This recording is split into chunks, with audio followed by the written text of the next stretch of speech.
অশিক্ষা জাতির মেরুদণ্ড নয়। যদি তাই হয়তো তাহলে শিক্ষিত মানুষেরা ঘুষের মতো কারবার করতে পারত না। এই জন্য বলতে হবে একমাত্র সুশিক্ষা জাতির মেরুদণ্ড। আর সুশিক্ষাই হইল আল্লাহর পাঠানো নবীদের মাধ্যমে প্রাপ্ত আসমানি কিতাবের শিক্ষাই হইল সুশিক্ষা।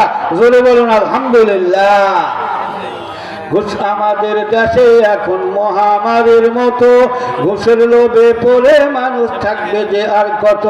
ঘুষ না দিলে হয় না কিছু, যায় না কিছুই করা, ঘুষটা দিলে অপরাধী পেয়ে যাচ্ছে সারা। ঘুষ না দিলে কলম কাজ চলে উল্টো দিকে, ঘুষ না দিলে ওই কলম ওই ফেলে বিপাকে। জোরে কন্যা উজবিল্লাহ। এবার একটা কথা শুনে, এক মহিলা ৫-৭ বছরের বাচ্চা এক মেয়েকে নিয়ে স্বামী সহকারে আত্মীয়র বাড়িতে বেড়াবার যাচ্ছে। ওই দিন আবার সকালবেলা একটু আকাশের বৃষ্টি হয়েছে, গ্রাম এলাকার মাটি খুব পিচ্ছিল, যে কোনো মুহূর্তে স্লিপ করতে পারে। কারণ হঠাৎ করে ওই মহিলার সামনে একটা আইসক্রিমের দোকান দেখে মহিলার সন্তান ৫-৭ বছরের মেয়ে বাচ্চা যেটা আছে বলতেছে একটা আইসক্রিম কিনে দেন। দিছে কিনা, ও আইসক্রিম চুষতেছে আর মায়ের সাথে হেঁটে হেঁটে যাচ্ছে আব্বা আম্মার সঙ্গে। হঠাৎ করে এই বাচ্চাটা আইসক্রিম চুষতে চুষতে হঠাৎ করে স্লিপ করে পড়ে গেছে। ও পড়ছে এক জায়গায়, আইসক্রিম লাফ দিয়ে গেছে আর এক জায়গাতে। ও কোনো রকমে উঠা, ওর কোথায় লাগলো না লাগলো এটা দেখার বিষয় না, আগে তাড়াতাড়ি করে আইসক্রিমটা নিয়ে আসা, পায়জামার সাথে জোরে একটা এপিটুপি ঘষা দিয়া আবার শোষণ দেওয়া শুরু করছে। মা এখন ডাক দেয়, শিশিমা এই রাস্তায় মাটির উপরে আইসক্রিম পড়ে গেলে ওই আইসক্রিম নিতে নাই, ওটা ফেলে দাও, ওর পরিবর্তে আমি তোমাকে নতুন আর একটা ভালো আইসক্রিম আনা দেবো। রাস্তায় পড়লে ওটা নিতে নাই, এটা নিলে খারাপ। মেয়ে চিন্তা করলো অর্ধেক হয়ে গেছে আইসক্রিম, এটা যদি পড়ে যায় আর একটা নতুন পাওয়া যায়, পুঁজিবির একটা অধিক লাভের ব্যবসা আর এই বয়সে কি হয়, চট করে ফেলে দিয়েছে। মা আর একটা নতুন কিনেছে। কিছু দূর পথ চলতে চলতে হঠাৎ করে ওই মহিলার স্বামী স্লিপ করে পিছলে পড়ে গেছে। স্বামী যখন করছে, মহিলা দৌড় দিয়ে আছে স্বামীর হাত ধরে উঠানো শুরু করছে। মেয়ে এখন ডাক দেখায়, শিশিমা তুমি কইলা রাস্তায় পড়ে গেলে নিতে না, ওর পরিবর্তে আর একটা নিতে হয়, তো যে আব্বা রাস্তায় পড়ছে ওটা তুলে নিও না, আমি তোমাকে নতুন আর একটা ভালো আব্বা এনে দেবো। আমার বাচ্চারা আইসক্রিম পড়া আর বাবা পড়া, দুই পড়া কি সমান নাকি? কথা বলেন সমান? ও আমার বন্ধুগণ, আমি আপনাকে বোঝাবার চেষ্টা করতেছি। এছাড়া কিন্ডারগার্টেন মাদ্রাসায় পড়া আর অন্য মাদ্রাসায় পড়া আর অন্য জাগতিক লাইনে পড়া, আইসক্রিম পড়া আর বাবা পড়া যেমন এক নয়।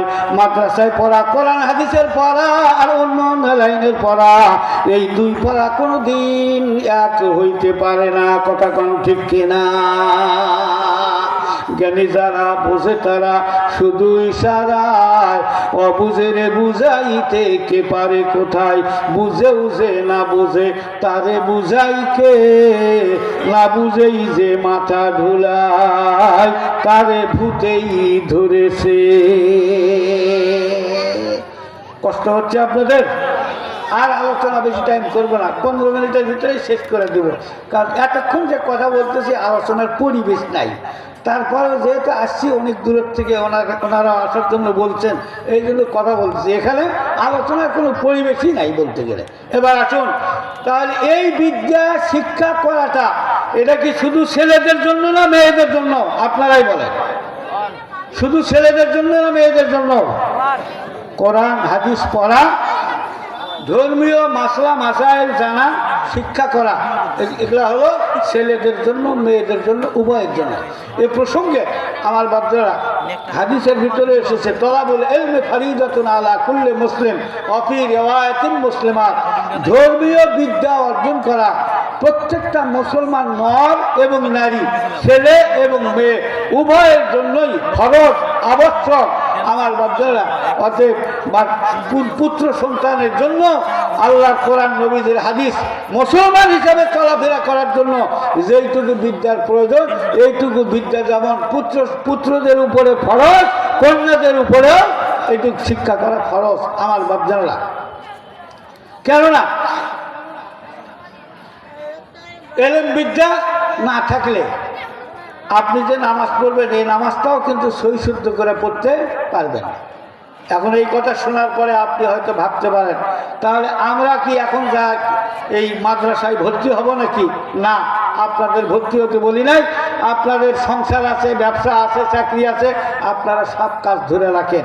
শুধুমাত্র দরকার নামাজটা সহি শুদ্ধ করার জন্য সূরা ফাতিহা আর তার সঙ্গে মাত্র 4টা সূরা হইলেও সহি শুদ্ধ করে শিক্ষা গ্রহণ করার দরকার আছে।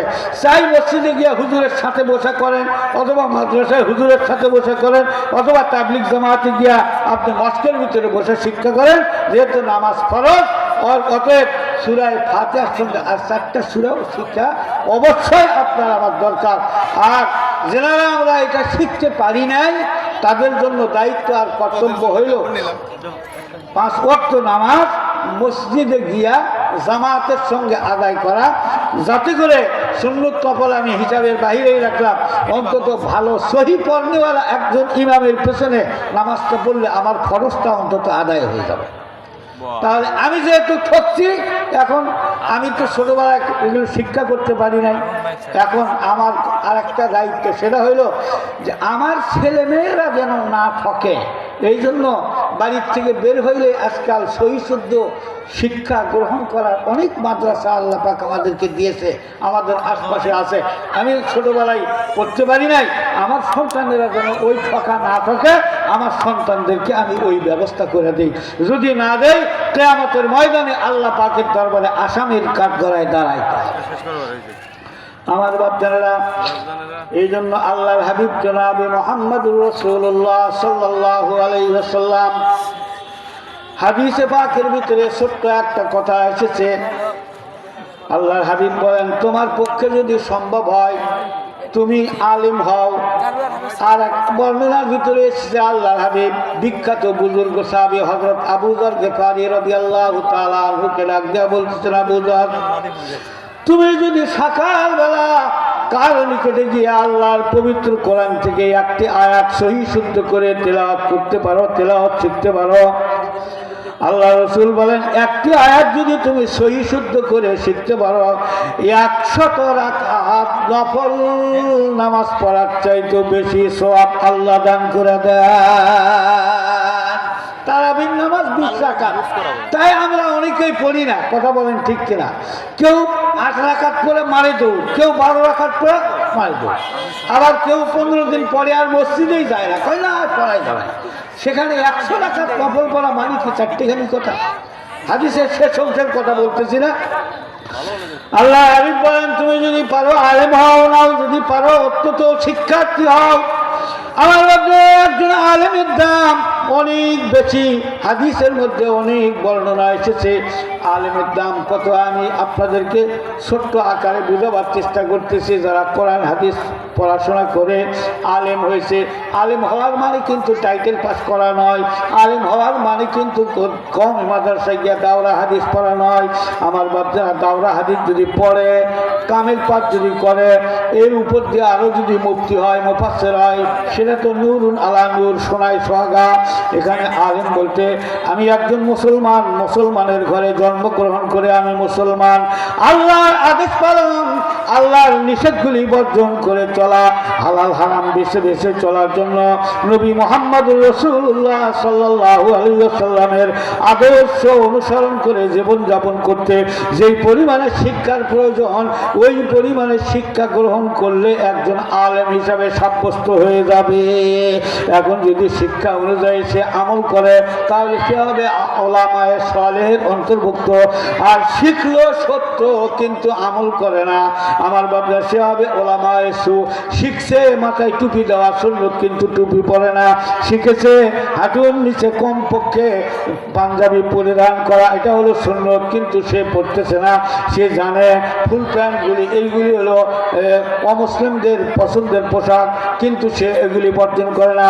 সে জানে দাড়ি রাখা ওয়াজিব, কিন্তু প্রতি শুক্রবারে দাড়ি শেভ করার আগে সে নাস্তাও করে না। তার মানে জানে সত্য, মানে না, সে হবে উলামায়ে সুয়ের অন্তর্ভুক্ত। জোরে জোরে কন্যা নাউজুবিল্লাহ। তুমি শিক্ষার্থী হও। একজন শিক্ষার্থীর দাম অনেক বেশি আমার বাপজানেরা, শিক্ষার্থীর দাম অনেক বেশি।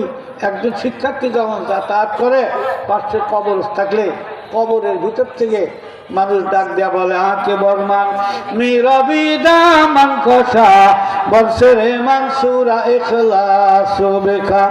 কে গো তুমি যাইতেছো, এসো আমার পাশে দাঁড়াইয়া কমপক্ষে সাইন যদি নাও থাকে কমপক্ষে তুমি একটু সূরা ইখলাস কুল হুয়াল্লাহ সূরা পড়ে তুমি আমার জন্য একটু দোয়া করে দাও, আমার রুহের মাগফিরাতের নিয়তে তেলাওয়াত করে চলে দাও।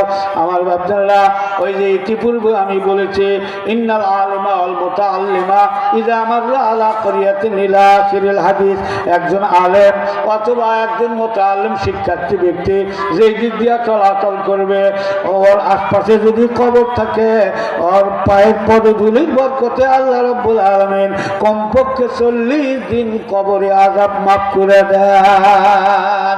আল্লাহর হাবিব জনাবে মুহাম্মদুর রাসূলুল্লাহ সাল্লাল্লাহু আলাইহি ওয়াসাল্লাম 3 নম্বরে বলতেছেন আও মুস্তামিয়ান, তুমি যদি আলেম হইতে না পারো মুতাআল্লিম হইতে পারলে না, কমপক্ষে তুমি মুস্তামিয়ান হয়ে যাও, অর্থাৎ আলেম এবং মুতাআল্লিমের কাছে এলেমের কথাবার্তাগুলি শোনো।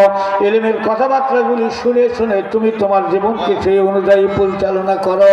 আর তাও যদি তোমার পক্ষে সম্ভব না হয় কমপক্ষে আও মুহিব্বান, তুমি তাদেরকে মহব্বত করো, অত্যন্ত ভালোবাসো, আলেমকে মহব্বত করো, মুতাআল্লিমকে মহব্বত করো, আল্লাহর কোরআনকে মহব্বত করো। আমার বাচ্চারা কথার পৃষ্ঠে কথা এসে যায়, অনেক জায়গার মধ্যে মাদ্রাসা আছে, অনেক মানুষ এমন আছে মাদ্রাসাই দেখতে পারে না, আবার কেউ এমনও আছে মাদ্রাসা দেখতে পারে কি পারে না প্রকাশ করে না, কিন্তু মাদ্রাসায় যে সমস্ত শিক্ষক মহোদয়গণ থাকে তাদের সঙ্গে অজাতা শত্রুতার সৃষ্টি করে। কথা বলেন আছে না? না, আপনি নীরব থাকেন, সহযোগিতা না করেন, আপনি নীরব থাকেন, মহব্বত না করেন, আপনি নির্জনে থাকেন, দূরে থাকেন। কিন্তু কেউ কেউ আছে ও আগামী সারাই ছাড়বো এই মাদ্রাসার থেকে। কি বলেন আছে না? না, এই ধরনের। মনে রাখবেন, আমার হুজুরের সঙ্গে এক জায়গাতে গিয়েছিলাম একটা মাদ্রাসা উদ্বোধন করার জন্য। হুজুর সেখানে বলতেছেন মাদ্রাসা থাকবে, আমরা মাঝে মধ্যে আসবো, সবসময় আসবো না, কিন্তু শিক্ষক ওলামায়ে কেরাম এখানে থাকবে। আর মাদ্রাসায় আসলে বড় বড় দূর দারাজ থেকে হক্কানি ওলামায়ে কেরাম আসবে। একটা কথা মনে রাখবেন, এই ওলামায়ে কেরামদের সঙ্গে যদি অন্যায়ভাবে কেউ শত্রুতা করে তাহলে সে ঈমান নিয়ে কবরে যাইতে পারবে না, ঈমান নিয়ে কবরে যাইতে পারবে না। বিষয়টিকে আমি অনেক চিন্তা ভাবনা করছি যে কারণটা কি। এরপরে একদিন হঠাৎ করে আল্লাহ পাক একটা কিতাবের মাধ্যমে এই জিজ্ঞাসার জবাবটা পেয়ে গেলাম। আমাদের প্রতিবেশী দেশ ভারত থেকে কিছু কিছু মানুষ, আমাদের বাংলাদেশের কিছু মানুষ ওই প্রতিবেশী ভারত থেকে বিভিন্ন জিনিসপত্র পাচার করে এই দেশে আনে কি আনে না। কেউ কাপড় আনে, কেউ মশলা আনে, শীতকালে কেউ কম্বল নিয়ে আসবে, কেউ শাল চাদর নিয়ে আসবে। কথা বলেন আনে কি আনে না? এদেরকে আমরা বলি স্মাগলার, চোরা কারবারি, কালোবাজারি ইত্যাদি। এক এক এলাকায় এক একটা বলে। আমার বাপজানেরা একটু মনোযোগ দিয়ে শুনতে হবে। যারা ওই প্রান্ত থেকে এই প্রান্তে ওই দেশের মালামালগুলি এই দেশের মধ্যে নিয়ে আসে, এই দেশের সরকারের সঙ্গে তাদের সুসম্পর্ক থাক আর না থাক, কিন্তু ওই বর্ডারে বিজেপি সদস্য যারা আছে তাদের সঙ্গে অবশ্যই সুসম্পর্ক রাখতে হবে। কেননা বর্ডার গার্ড বিজেপি ভাইদের সঙ্গে যদি সুসম্পর্ক না থাকে তাহলে গাটুরি কাপড় আর বস্তা বস্তা মশলা তো দূরের কথা, 1 কেজি মালামাল ওই পাশে থেকে এই পাশে আনতে পারবে না। কথা কোন ঠিক কিনা? এই দুনিয়ায় কবর, এর মাঝখানে হইল বর্ডার, জমিনের উপরটা, এর উপরে বিজেপি হইল ওলামায়ে কেরাম। আমার বাপজারা বিজেপির সঙ্গে সুসম্পর্ক না রাখলে যেমন একটা মালও এই পাশে আনা সম্ভব হবে না, ওলামায়ে কেরামদের সঙ্গে যদি শত্রুতা করি, সুসম্পর্ক যদি না রাখি, ঈমান নামক মহাসম্পদ দিয়ে দুনিয়া নামক জায়গার থেকে কবর নামক জায়গাতে যাওয়াও কিন্তু সম্ভব হবে না। এই জন্য সাবধান, পারলে মহব্বত করব, না পারলে অন্তত শত্রুতা করব না, আমি নীরব থাকবো। আর আল্লাহর হাবিব ডাক দেয়া বলেন, ফাতালে তুমি যদি মহব্বত না করো, তুমি যদি ৫ম নাম্বারের সিরিয়ালে যাও, মানে শত্রুতার জায়গাতে যদি তুমি যাও, তাহলে ফাতালে তুমি কিন্তু ধ্বংস হয়ে যাবে। জোরে কন্যা উযুবিল্লাহ। এ প্রসঙ্গে আপনাদের সামনে ছোট্ট একটা গল্প বলে আমি আলোচনা শেষ করার চেষ্টা করব ইনশাআল্লাহ। বিরক্ত হচ্ছেন বাবাজিরা? মনে হয় কষ্ট পাচ্ছেন? আসলে যত তাড়াতাড়ি শেষ করা যায় আমার সুবিধা হয়। আমেরিকাতে বাংলাদেশের একজন ছেলে থাকে, অনেক দিন পর্যন্ত আছে। সে ইবাদত বন্দেগীতে অত পাবন্দি না হলেও মাঝে মধ্যে মসজিদে যায়, চাকরি করে অফিসে। ইমাম সাহেবের সাথে, মসজিদের ইমাম সাহেবের সাথেও মোটামুটি সম্পর্ক ইমাম সাহেব খেয়াল রাখেন। বেশ কিছুদিন যাওয়ার পরে একদিন হঠাৎ করে ইমাম সাহেব দেখে ওই ছেলেকে আর যুবককে দেখা যায় না। ইমাম সাহেব অন্যান্য মুসল্লিদেরকে জিজ্ঞাসা করতেছেন, ওই যুবককে দেখি না কেন? হুজুর আমরাও তো জানি না। ওর আত্মীয় স্বজন এলাকার কোনো মানুষ আছে কিনা সেখানে খোঁজ খবর নিল, তারা বলে আমরাও জানি না। এবং যে এলাকার মধ্যে মুসলমানেরা বসবাস করে সেই এলাকার ভিতরে খবর দিল আমার বাপদারা, তারাও বলতেছে হুজুর আমরাও তো বলতে পারলাম না, কোথায় আছে তা তো জানি না। ওই দিক দিয়া লেখক তার কিতাবের মধ্যে উল্লেখ করেন, ওই যুবক অফিসের মধ্যে চাকরি করে, চাকরির সঙ্গে তার পাশে একজন যুবতী সুন্দরী, ওই দেশের একজন যুবতীও চাকরি করে। চাকরির সুবাদে বহু রকমের কথাবার্তা আদান প্রদান হয়। এক পর্যায়ে তাদের ভিতরে একটা প্রেমের ঘনিষ্ঠ সম্পর্ক গড়ে ওঠে। উঠতে উঠতে ২-১ বছরের ভিতরে এমন একটা পর্যায়ে তারা পৌঁছে যায়, ছেলেও মনে মনে ভাবে এই যুবতী ছাড়া আমার জীবন অচল, ওই যুবতীও ভাবে এই যুবক ছাড়া আমার জীবন অচল। অনেক যুবকেরা আছে না, কয় ওকে ছাড়া আমি বাঁচবো না, তুই মরে, তোর বাঁচার দরকার নাই, তুই অসৎ পথে গেছিস, তোর বাঁচার দরকার নাই। আমার বাপদারেরা এইভাবে যখন তাদের সম্পর্ক হইল, ওই দিক দিয়ে ওই যুবতী এই যুবককে চাপ সৃষ্টি করতে লাগলো। এইভাবে শুধু রিলেশন, প্রেমের সম্পর্ক নিয়ে আর কতদিন থাকবো? আব্বা আম্মার কাছে যাও, প্রস্তাব পাঠাও, আমরা উপযুক্ত বয়স তোমারও এবং আমারও, আমরা দুইজন চাকরিও করব এবং বৈবাহিক সম্পর্কের মধ্যে আমরা চলে আসি। কিন্তু যুবক ছিল মুসলমান আর যুবতী ছিল খ্রিস্টান, ইসলাম তো তাদের বিবাহকে সমর্থন করবে না। কথা বলেন ঠিক কিনা? একদিন যুবক চিন্তা ভাবনা করতে করতে ওই যুবতীর পরামর্শে তাদের বাড়িতে গেল। যাওয়ার পরে তার আব্বা আম্মার সামনে গিয়ে দাঁড়িয়ে পরিচয় দিয়েছে, আপনার মেয়ে আমি একসঙ্গে একই অফিসে আমরা কর্মরত রয়েছি, আমি এসেছি আপনাদের বাড়িতে বেড়াবার জন্য এবং একটি প্রস্তাব তুলে ধরার জন্য এসেছি। সেইটা হলো আপনার মেয়েকে আমি অত্যন্ত ভালোবাসি, সেও আমাকে মহব্বত করে। আমাদের দুইজনের বর্তমানে এমন অবস্থা, আমিও তাকে ছাড়া আমার জীবন অচল আর তারও আমাকে ছাড়া তার জীবন অচল। অতএব আপনারা বাধা সৃষ্টি না করে আপনারা অভিভাবক মহল স্বেচ্ছায় সজ্ঞানে সন্তুষ্ট চিত্তে আমাদের দুইজনের বিবাহটা সম্পন্ন করে দেন। যুবতীর আব্বা আম্মা রাজা বলছে, বাবা মেয়ে ছেলে চিরদিন ঘরের ভিতরে রাখার বস্তু না, একদিন না একদিন বিবাহ দিতেই হবে। কিন্তু সমস্যা হইল, তুমি হইলা মুসলমান, সে হইল খ্রিস্টান, আমরা হইলাম খ্রিস্টান। তোমার চেহারা সুন্দর আছে, তোমার ইনকামও ভালো আছে, তোমার সঙ্গে বিবাহ দিতে আমাদের কোনো আপত্তি নাই। তবে আমার মেয়েকে বিবাহ করতে হইলে তোমাকে কয়েকটা শর্ত পালন করতে হবে। ১ নম্বরের শর্ত হইল ইসলাম ধর্ম বর্জন করে আমাদের খ্রিস্ট ধর্ম গ্রহণ করতে হবে। জোরে কন্যা উযুবিল্লাহ। ১ নম্বরের শর্ত। 2 নম্বরের শর্ত হইল আব্বা আম্মার সঙ্গে চিরদিনের জন্য সম্পর্ক ছিন্ন করতে হবে। 3 নম্বরের শর্ত হইল দেশে কোনো দিন যাইতে পারবে না। 4th নম্বরের শর্ত হইল তোমাদের দেশের মুসলমানেরা যে সমস্ত এলাকার মধ্যে বসবাস করতেছে ওই এলাকাতেও যাতায়াত করতে পারবে না, এমনকি তাদের সঙ্গে যান্ত্রিক মাধ্যমেও কোনো সম্পর্ক রাখতে পারবে না। আমার বাপদারা এই কয়েকটা প্রস্তাব যখন দেশে যুবক এবার চিন্তা ভাবনা করলো, একটা বিবাহ শাদীর জন্য একজন নারী না হয় আর একটা নারী তো পাবো, এই জন্য কি আমি ইসলামের মতো মহামূল্যবান সম্পদ আমার ঈমান আমার ধর্মকে আমি ত্যাগ করব? এটা হইতে পারে না। আমার বাপদারা ওখান থেকে উঠে চলে আসলো। আবার অফিসে পরের দিনে সাক্ষাৎ ওই যুবতীর সঙ্গে। যুবতী ডাক দিয়া বলতে লাগলো, কি অবস্থা, তুমি ফেরত আসলে কেন? আব্বা আম্মাকে তো তুমি বলতে পারতা যে আমি শর্ত মেনে নিলাম, আমাদের বিবাহটা হয়ে যেত। কিন্তু এইভাবে যখন চাপ দিতে থাকে যুবক কিছুই বলে না, যুবক হা না কোনো উত্তর দেয় না। ওই দিক দিয়া তার অন্তরের মধ্যে এমন জ্বালা পড়া শুরু হয়ে গেল, দুনিয়ার সব কিছু ছাড়তে পারবে কিন্তু ওই যুবতীকে ছাড়তে রাজি না। প্রেম প্রীতি মহব্বত ভালোবাসা মানুষকে অন্ধ বানায়, বধির বানিয়ে দেয়। কিছুদিন পরে যুবক শেষ পর্যন্ত আবার ওই যুবতীর বাড়িতে গিয়া তার আব্বা আম্মাকে ডাক দিয়া বলতেছে, আমি আপনাদের প্রত্যেকটা শর্ত মেনে নিলাম, আমি ইসলাম ধর্ম বর্জন করলাম, আপনাদের খ্রিস্ট ধর্ম গ্রহণ করলাম, আমি আজকের থেকে আব্বা আম্মার সঙ্গে সম্পর্ক ছিন্ন করলাম, দেশেও কোনোদিন যাব না সেই কথাও আপনাদেরকে দিলাম, এবং মুসলমান এলাকাতে যে সমস্ত মুসলমানেরা বসবাস করে তাদের এলাকাতেও যাব না, তাদের সঙ্গে সম্পর্ক রাখবো না।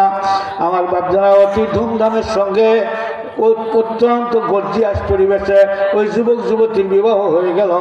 বেশ কিছুদিন তারা স্বামী স্ত্রী হিসাবে বসবাস করত।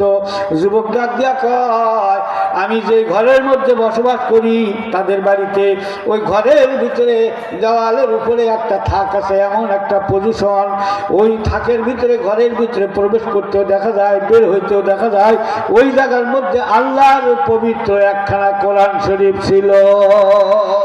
আমি দৈনিক ঘরের ভিতরে প্রবেশ করতেও কোরআন শরীফ দেখি, যখন বের হয়ে আসি তখনও কোরআন শরীফ দেখতে দেখতেই ঘরের থেকে আমি বের হয়ে আসি। একদিন ঘরের ভিতরে গিয়া দেখি ওই কোরআন শরীফটা ওই জায়গার মধ্যে নাই। আমি আমার স্ত্রীকে ডাক দিয়া বললাম, এই জায়গার মধ্যে একটা কিতাব ছিল, কিতাবটা কই? আমি আজকে ঘরটা পরিষ্কার করেছি, অপ্রয়োজনীয় যত কাগজপত্র ছিল, যত বই পুস্তক ছিল সবগুলিকে আমি বাহিরে ফেলে নিক্ষেপ করে এসেছি, ডাস্টবিনের মধ্যে ফেলে দিয়ে এসেছি, অথবা ময়লা আবর্জনা নিক্ষেপের জায়গায় আমি ফেলে দিয়ে এসেছি। যুবক এই কথা শোনার পরে দৌড় দিয়া ঘরের ভিতর থেকে গিয়া যে জায়গার মধ্যে ফেলে দিয়ে আসছে ময়লা আবর্জনার ভিতরে নিজের হাত দেওয়া তালাশ করতে করতে খুঁজতে খুঁজতে এক পর্যায়ে হাতে পেয়ে গেল আল্লাহর পবিত্র কোরআন। জোরে কোন সুবহানাল্লাহ। যুবক নিজের শরীরের কাপড় দিয়ে কোরআন শরীফটাকে সুন্দর করে মুছে পরিষ্কার করে নিয়ে এবার হাতের মধ্যে নিয়ে ঘরের ভিতরে এসেছে, ওই কিতাবটাকে খুলে এদিকে ওদিকে দেখতেছে কোনো জায়গার মধ্যে ময়লা মিশ্রিত হয়েছে কিনা। যখন দেখতে আরম্ভ করেছে এমন সময় তার স্ত্রী, যুবতী স্ত্রী ঘরের ভিতরে প্রবেশ করে নজর করে দেখে স্বামীর হাতের মধ্যে একটা বই দেখা যায়। এটা তো সেই বই যেই বইটাকে আমি ওই ময়লার মধ্যে ফেলে দিয়ে আসছিলাম, কিন্তু আমি লক্ষ্য করে দেখতেছি স্বামী যখন খুলেছে তার মধ্যে আরবিতে লেখা দেখা যায়, ইংলিশে কোনো লেখা দেখা যায় না। তার স্ত্রী বুঝতে পারলো নিশ্চয়ই এই কিতাবের সঙ্গে ইসলামের সঙ্গে কোনো সম্পর্ক আছে, যেই কারণে আমার স্বামী এইটাকে আবার ওই ময়লার জায়গার থেকে ঘুরে নিয়ে আসছে। যুবতী এবার ডাক দেখা, এটা কেন নিয়ে আসছেন? এইটাকে ওই জায়গার মধ্যে ফেলে দিয়ে আসেন। যুবক এবার ডাক দিয়া কয়, না না, সব কিছু ফেলে দেওয়া যায় কিন্তু এই জিনিসটাকে ময়লার মধ্যে নিক্ষেপ করা যায় না, এটা যেই জায়গার মধ্যে ছিল ওই জায়গার মধ্যেই সংরক্ষণ করতে হবে। জোরে জোরে কোন সুবহানাল্লাহ। যুবতীরা বলতে লাগলো, না এইটা আমি ঘরের ভিতরে রাখতে দিব না। যুবক বলতেছে, না এটা আমি ঘর থেকে বের করতে দিব না। আমার বাপজারা যুবক মাঝে মধ্যে চিন্তা ভাবনা করে, আমি একটা বিবাহের জন্য আল্লাহর সঙ্গে সম্পর্ক ছিন্ন করে দিলাম, আব্বা আম্মার সঙ্গে সম্পর্ক ছিন্ন করলাম, আমি আমার ইসলাম ধর্মকে বর্জন করে দিলাম, এটা তো আমি মোটেও ঠিক করি নাই। কিন্তু যখনই ঘরের ভিতরে প্রবেশ করে আর ঘর থেকে বের হয়ে আসে, ওই কোরআন শরীফ দেখে আর চিন্তা ভাবনা করতেছে আমি যে অন্ধকারের মধ্যে প্রবেশ করেছি, এই অন্ধকার থেকে আমাকে বের হওয়ার দরকার, কিন্তু কেমনে আমি বের হব? বের হওয়ার তো কোনো রাস্তা পাইতেছি না। আজকে এই পবিত্র কোরআন শরীফ নিয়েছে। যুবক বলতে লাগলো এটা ওই জায়গার মধ্যে রাখতে হবে। যুবকের ইচ্ছা হইল আমি আসতেও দেখব, যাইতেও দেখব, ঘরের ভিতরে বসে থেকেও আল্লাহর পবিত্র কোরআনকে দেখব। আর যুবতী চিন্তা করতেছে এটা ইসলাম ধর্মের কোনো একটা কিছু হবে, এটা দেখতে দেখতে হয়তো বা সে একদিন আমাকে ছেড়ে আমার বাড়ি ছেড়ে আবার ইসলাম ধর্মে চলে যাইতে পারে। এই জন্য ডাক দেওয়া বলতেছে এটা ঘরের ভিতরে রাখা যাবে না। যুবক বলতেছে এটাকে ঘর থেকে বাহির করা যাবে না। এক পর্যায়ে স্বামী স্ত্রী দুইজনের ভিতরে কথার সংঘর্ষ চলতে চলতে স্ত্রী এবার ডাক দেওয়া বলল আজকে তোমাকে চূড়ান্ত সিদ্ধান্ত নিতে হবে। এই বাড়ির মধ্যে হয়তো তোমার সঙ্গে এই কিতাব থাকবে, নইলে আমি তোমার কাছে থাকবো। এই কিতাবটাকে যদি ঘরের ভিতরে রাখো আমি তোমার সঙ্গে থাকবো না, আর আমাকে যদি চাও তাহলে এই কিতাবটাকে অবশ্যই বাহিরে রাখতে হবে। জোরে জোরে কান্না নাউজুবিল্লাহ। যুবক সুযোগ বুঝে না দিয়া কয় আমি তো সব কিছু ছেড়ে দিয়েছি, কিন্তু আজকে আমি একটা রাস্তা পেয়েছি। আমি আমার ইমান ইসলামকে ছেড়ে দেওয়ার কারণে আমি লজ্জিত অনুতপ্ত। আজকে যখন সুযোগ পাইলাম ডাক দিয়া কয় ও আমার স্ত্রী শোনো, আমি এই জিনিসটাকে হাতছাড়া করতে পারবো না। তুমি যেহেতু এইটার কারণে আমার সঙ্গে সংসার করবে না, তুমি বলে দিয়েছো হয় এইটাকে রাখো না হলে আমাকে রাখো, এইটা রাখলে তুমি থাকবে না। ঠিক আছে, আমি রাজি হয়ে গেলাম। তোমার সঙ্গে বৈবাহিক সম্পর্ক ছিন্ন করে আমি এক্ষণে তোমার বাড়ির থেকে বিদায় নিয়ে রওনা দিলাম। আমার বাচ্চারা পরের দিন সকালবেলা ফজরের নামাজের টাইমে ইমাম সাহেব মসজিদের মধ্যে প্রবেশ করে দেখে এক পাশে দিয়া এক সাইডে মসজিদের ওই যুবকটা বসে বসে তসবিহ পড়তেছে। নামাজ শেষ হয়ে গেল। ইমাম সাহেব নামাজ শেষ করার পরে যুবককে ইশারা করে ডেকে নিয়ে সব মুসল্লিরা চলে গেল। যুবককে ডেকে নিয়ে বলতে লাগলো বাজান, অনেক দিন পরে তোমার সঙ্গে সাক্ষাৎ, মাঝখানে কয়েক বছর অতিবাহিত হইল, কোথায় তুমি ছিলা, কোথায় তুমি গিয়েছিলা? এবার যুবক চোখের পানি ছেড়ে দিয়ে কান্দে, কিছুই বলতেছে না। ইমাম সাহেব মনে মনে ভাবলো এখানে বলবে না। মসজিদের পাশে ইমামের অবস্থা রাত্রি যাপন করার জন্য হুজরাখানা, ওই হুজরার ভিতরে নিয়ে ইমাম সাহেব তাকে সান্ত্বনা দিয়া ডাক দিয়া কয় বলো বাবা বলো, কোথায় তুমি ছিলা? মনে কষ্ট দিও না। ডাক দিয়া কয় হুজুর এই ঘটনা চাকরির সুবাদে একজন যুবতীর সঙ্গে আমার প্রেমের সম্পর্ক হয়। এক পর্যায়ে তার আব্বা আম্মার শর্তগুলি মেনে নিয়ে আমি ইসলাম ধর্মকে বর্জন করে আব্বা আম্মার সঙ্গে সম্পর্ক ছিন্ন করে আমি ওই যুবতীকে বিবাহ করে এক পর্যায়ে বেশ কয়েক বছর পর আবার এইভাবে আল্লাহর পবিত্র কোরআনের ওসিলায় আমি অন্ধকার এবং অমুসলিমের অন্ধকারের থেকে ইসলামের আলোর দিকে আল্লাহ আমাকে নিয়ে এসেছে। আল্লাহর হাবিব জনাবে মুহাম্মদুর রাসূলুল্লাহ সাল্লাল্লাহু আলাইহি ওয়াসাল্লাম বলেন আও মুহিব্বান লাহুম, আমার বাপদারা নাও পারলে অন্তত মহব্বত করো। আমার বাপদারা আল্লাহর কোরআনকে মহব্বত করার কারণে যুবক ঈমান হারা হয়ে কয়েক বছর থাকার পর আল্লাহ কোরআনের খাতিরে যখন দুনিয়াতে আবার তাকে ঈমানের মতো দৌলত দিয়েছে। আমি আর আপনি যদি এই কোরআনকে মহব্বত করি, এই কোরআনের মহব্বত দিয়ে যদি আমরা কবরে যাইতে পারি, আল্লাহ দুনিয়াতেও কল্যাণ দিবে। আশা করা যায় কোরআনের খাতিরে আল্লাহ পরকালেও নাজাতের ওসিলা বানিয়ে দিবেন। কথা বলেন ঠিক কিনা? লা ইলাহা ইল্লাল্লাহ